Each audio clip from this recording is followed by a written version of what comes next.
The Bills take on the Patriots, 8:15 Eastern kickoff Thursday night. Buffalo's -5, totals 43.5. Now, the Bills failed to cover in 4 out of their last 5 ball games, outright losses to Minnesota and the Jets during that stretch. The Bills have also had a tough time covering the number on the road. Out of their 6 contests away from Buffalo, the Bills covered only 2 times. And as good as their defense is, the Bills just can't seem to keep them off the field. Buffalo's in the bottom 10 in defensive time of possession. They're facing a Patriots team who loves to ground and pound themselves. Nice job of possessing the football on offense. And in these guys' last 10 games, the Pats covered the point spread in 70% of those contests. Now, most of that is thanks to this exceptional defense. The Pats have the #1 pass defense at home. They're also leading the NFL in fewest yards allowed per play on their own field. Jawan Bentley has a team-best 72 tackles on the season. Meanwhile, Matthew Judon leads the NFL with 13 sacks. Now, injury-wise, Andrews, Wynn, and Harris are questionable for New England. Meanwhile, for Buffalo, Morse, Dawkins, Edmonds, Epinesa, Jackson, Rousseau, Hamlin, Morris, and Shakir are questionable. Von Miller is out for a while with that knee injury. Now, weather-wise, clear, breezy, and cold by kickoff.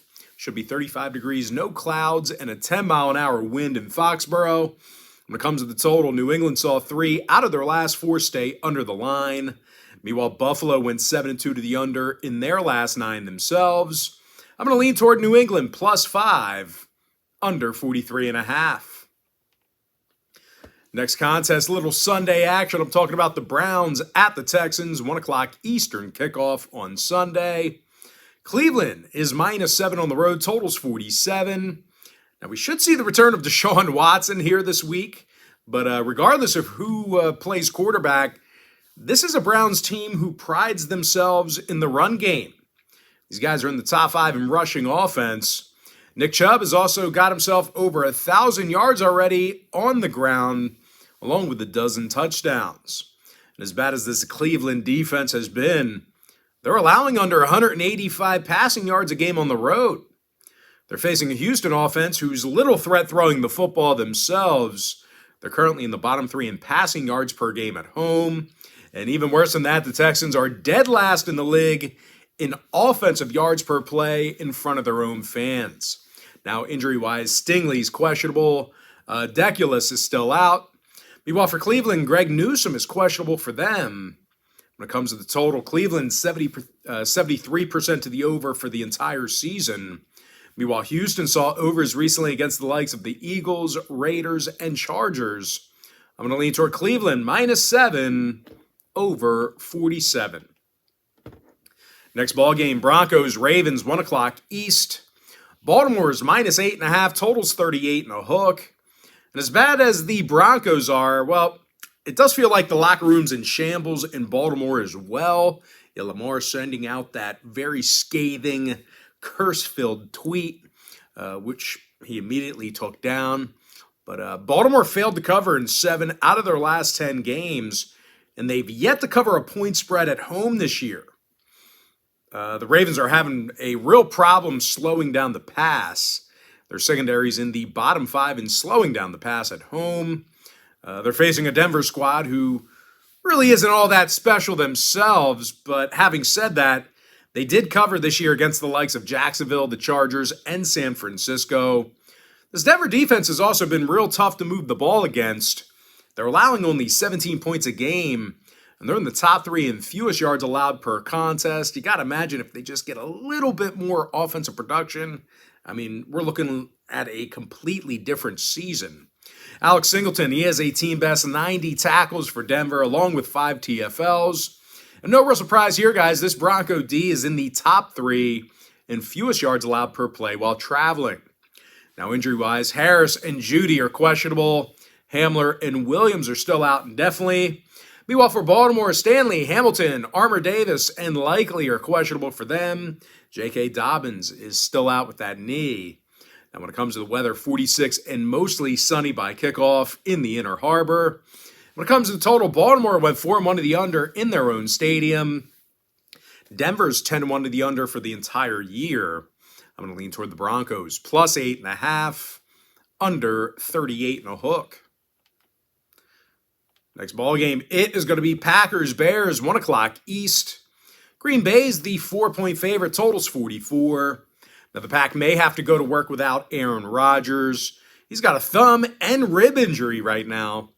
And I'll tell you this much, when the Pack leaves Lambeau, bad things happen. They're just 1-5 straight up on the road this year, and they averaged only 13 points a game in those contests. Now, they're facing a Chicago team who's doing an incredible job running the football. These guys are leading the NFL in rush yards per contest. Quarterback Justin Fields, he's averaging nearly 7 yards a carry, and he scored 7 times on the ground. When it comes to defensive play, Eddie Jackson's leading the D with 80 tackles on the year. Now, injury-wise, Reif, Cruikshank, Brisker, and Gordon are questionable. You do also want to keep an eye on Justin Fields as he's battling that shoulder. He's officially questionable, hasn't been ruled out. I think he's going to suit up. But if you're firing on this game, you definitely want to keep an eye on his status.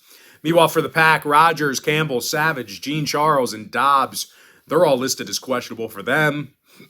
Now, weather-wise, 39 degrees and partly cloudy by kickoff. 12-mile-an-hour winds possible in Chicago. No real surprise there. It's always breezy. Now, total-wise, Chicago saw unders against the likes of the Commanders and Giants. Meanwhile, Green Bay went 4-2 to the under in their last 6 on the road. I'm going to lean towards Chicago plus 4, under 44. Next ball game, Jaguars, Lions, 1 o'clock East. Jacksonville's the 1-point favorite, totals 51. And believe it or not, guys, Jacksonville's in the top 10 in the league in road scoring. Trevor Lawrence has thrown for over 2,600 yards in 16 scores. Meanwhile, defensively, the Jags are in the top 10 in slowing down the run away from home. Foy Oluokun has a team-best 113 tackles. Now, they're facing a Detroit squad who lost 6 out of their last 9, and they have a tough time getting the W at home. Out of 6 games at Ford Field this year, the Lions got the W just twice. And a lot of that is thanks to this terrible Lions defense. These guys allow more yards per contest than any other team in the NFL. Now, injury-wise, Brown, Okudah, Jackson, and Pascal are questionable. Meanwhile, for Jacksonville on the other side, Travis Etienne is questionable for them. Now, total-wise, Jacksonville went 4-1 to the over on the road this year. Meanwhile, the Lions saw 4 out of their last 6 get over the total themselves.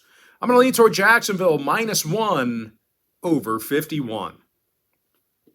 Next ball game, Jets, Vikes, 1 o'clock East. Minnesota's minus 3, totals 45.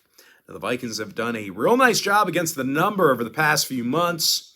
They're 7-3 against the spread in their last 10. They lost only 1 game at US Bank Stadium. They also have one of the best receivers in the game in Justin Jefferson. The youngster's got over 1,200 receiving yards along with a handful of touchdowns. Now, Jefferson's currently averaging 112 yards a game. Now, Kirk Cousins, everybody likes to shit on him, but he's 7th in the league in passing yards.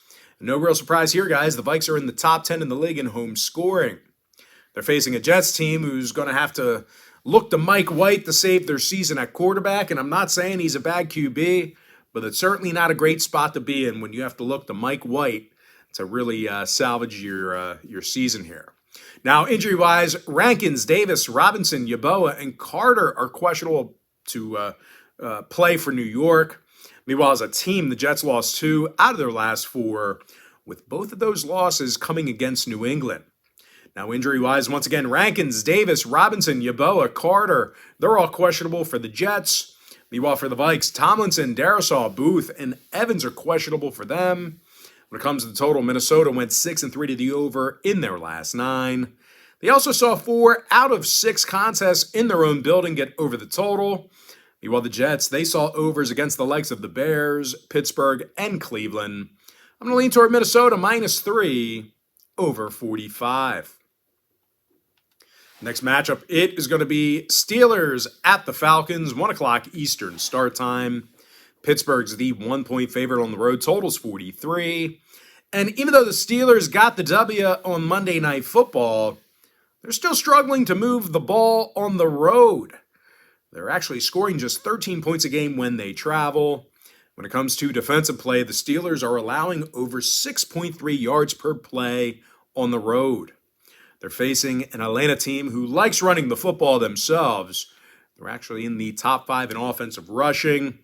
When it comes to defensive play, as much as they've struggled, the Falcons have 10 interceptions and 5 fumble recoveries. Rashaan Evans, he's also leading the D in tackles with 119 of them. Now, injury-wise, Jalen Dalton and Arnold Ebiketie are questionable to play Sunday. Meanwhile, for Pittsburgh, Witherspoon, Spillane, Harris, and Warren are questionable for them. When it comes to the total, 3 out of Pittsburgh's last 4 did get over the line. Meanwhile, Atlanta saw overs against the likes of Chicago, Carolina, and Cincinnati. I'm going to lean toward Atlanta +1 over 43. Next ball game, it is going to be Titans at the Eagles, 1 o'clock Eastern start time. Philadelphia is the 5-point favorite, totals 44. Now, the Birds are 5-1 straight up at the link this year, and they failed to cover only 1 time during that span. Now, this potent Eagle offense is in the top 3 in scoring, top 5 in yards per game. Jalen Hurts has thrown 17 touchdowns and just 3 interceptions. He's also got over 3,100 total combined yards. And even though this Eagles D has looked shaky over the past few weeks, they're still in the top 3 in fewest yards allowed per play at home. They're taking on a Tennessee squad who's literally zero threat throwing the football away from home. These guys are actually dead last in road passing yards. When it comes to defensive play, this Tennessee secondary is allowing more passing yards a game than any other team except for one. Now, injury-wise, Jones, Autry, and Bullock are questionable for the Titans. Meanwhile, for Philadelphia, C.J. Gardner-Johnson, he is officially out. They were saying it was a rib injury. Now it's a kidney laceration. That actually makes me sick, like lightheaded just thinking about it. He's probably going to be pissing blood for a week. It makes me sick. But anyway, weather-wise, mostly sunny and 47 degrees at kickoff in South Philly. 9-mile-an-hour wind possible by game time. When it comes to the total, Philly saw unders against the likes of the Colts, Arizona, and Minnesota. Meanwhile, Tennessee went 7-1 to the under in their last 8. I'm going to lean toward Philadelphia -5, under 44. Next contest, it is going to be Commanders at the Giants, 1 o'clock Eastern kickoff. Washington's the 2-point favorite on the road, totals 40.5. Now, the Red Hot Commanders won their last 3 games, and they covered the point spread in their last 7 straight. And even though they're not particularly offensive juggernauts, they certainly don't let you touch the football. These guys are leading the NFL right now in offensive time at possession. They keep the ball away from you. Really one of the keys to victory against Philadelphia when they played against the Eagles. Eagles were undefeated. Commanders gave them their only loss, and that's what they did in that game. Time of possession, they dominated. I think they had like 45 minutes in offensive TOP. But anyway, defensively, Washington's allowing only 19 points a game away from home. And their secondary is in the top 5 in fewest road passing yards allowed. Cole Holcomb and Jamin Davis, they have over 135 tackles combined. Meanwhile, Montez Sweat, Deron Payne, and Jonathan Allen, they have 20 sacks between the 3 of them. They're facing a Giants offense who really struggles moving the football. They're throwing for just $176 a game at MetLife. They're also in the bottom 10 in offensive yards per play. Now, as a team, the G-Men took the loss in 3 out of their last 4 outings. And when it comes to the injury report, Feliciano, Jackson, Lemieux, and Eziudu are questionable. Meanwhile, for Washington, Trey Turner, Chase Young, and Dax Milne, they're all questionable for them.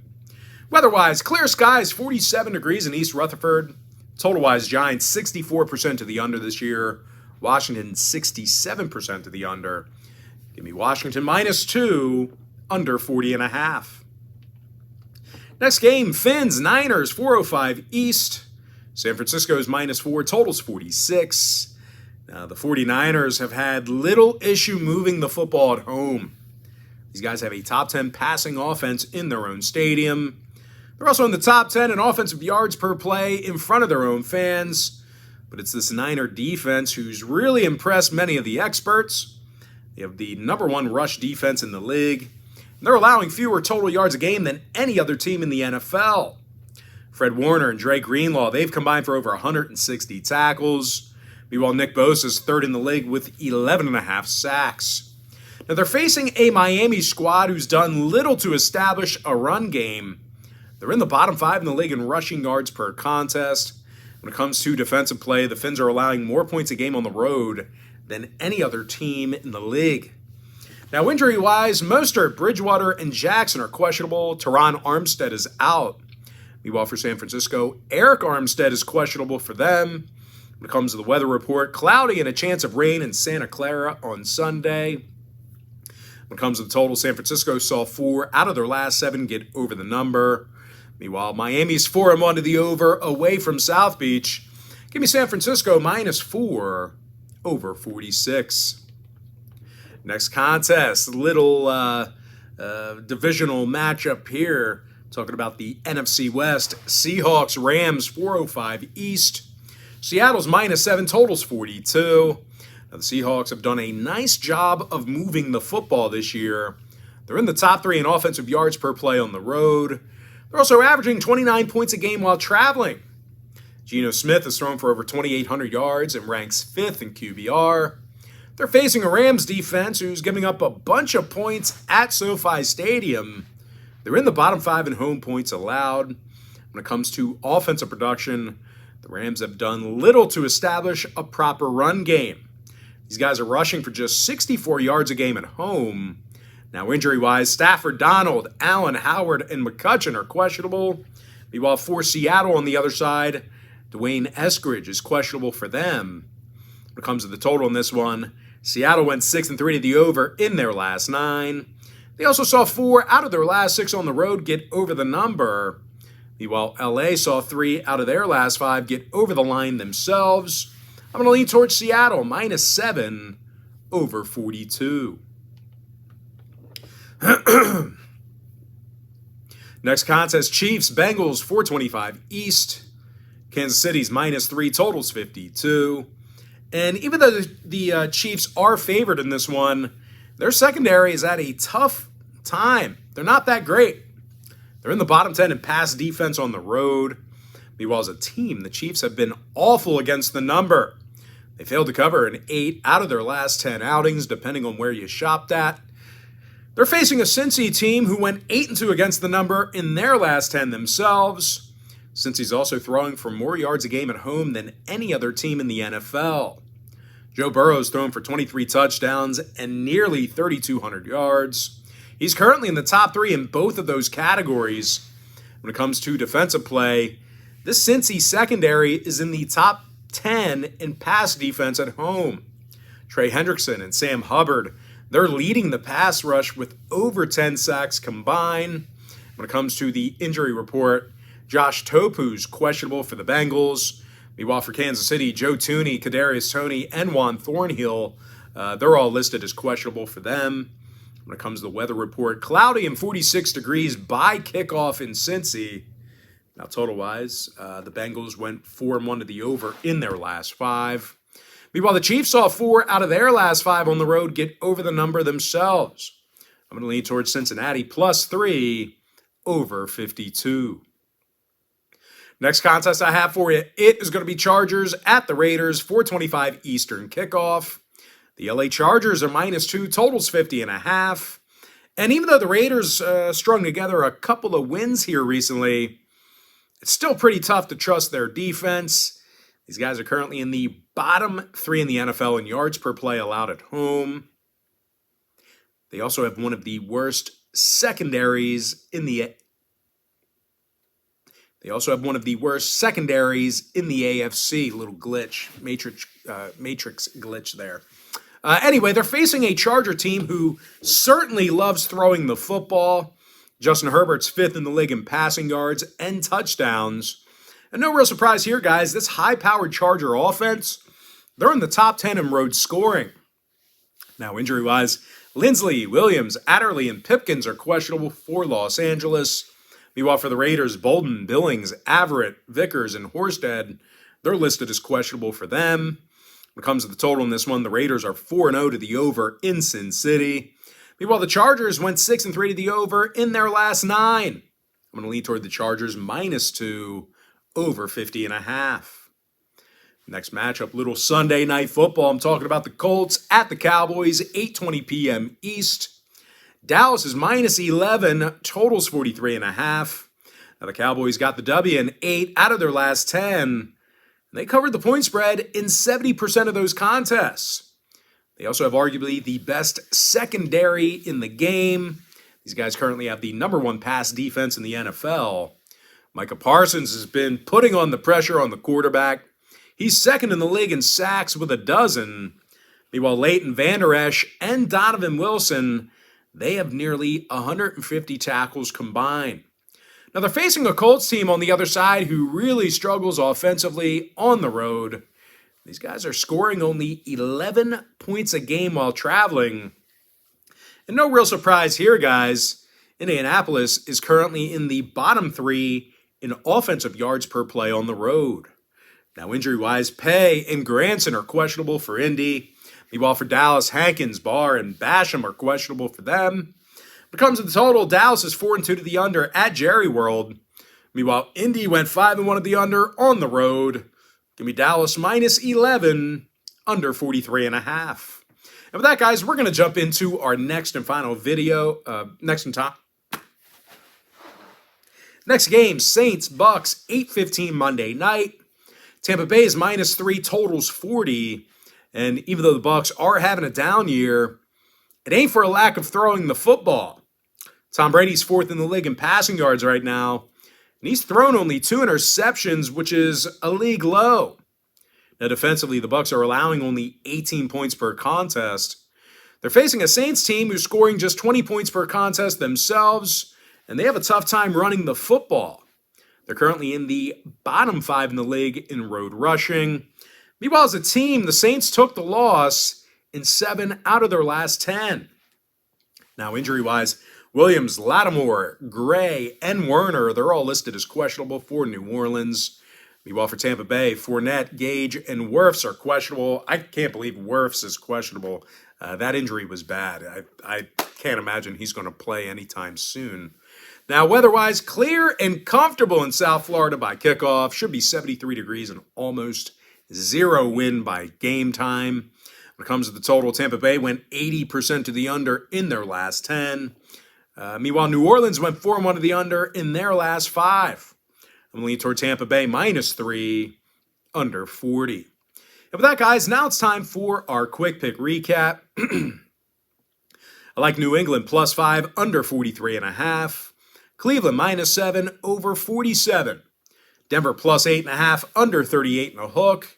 Chicago +4, under 44.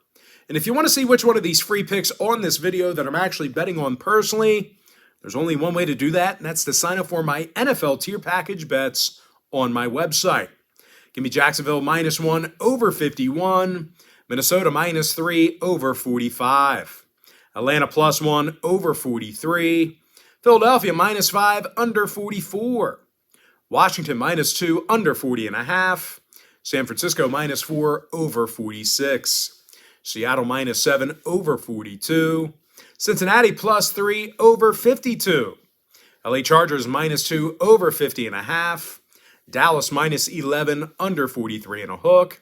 And with my next and final free pick for the video, I'm going to lean toward Tampa Bay -3, under 40.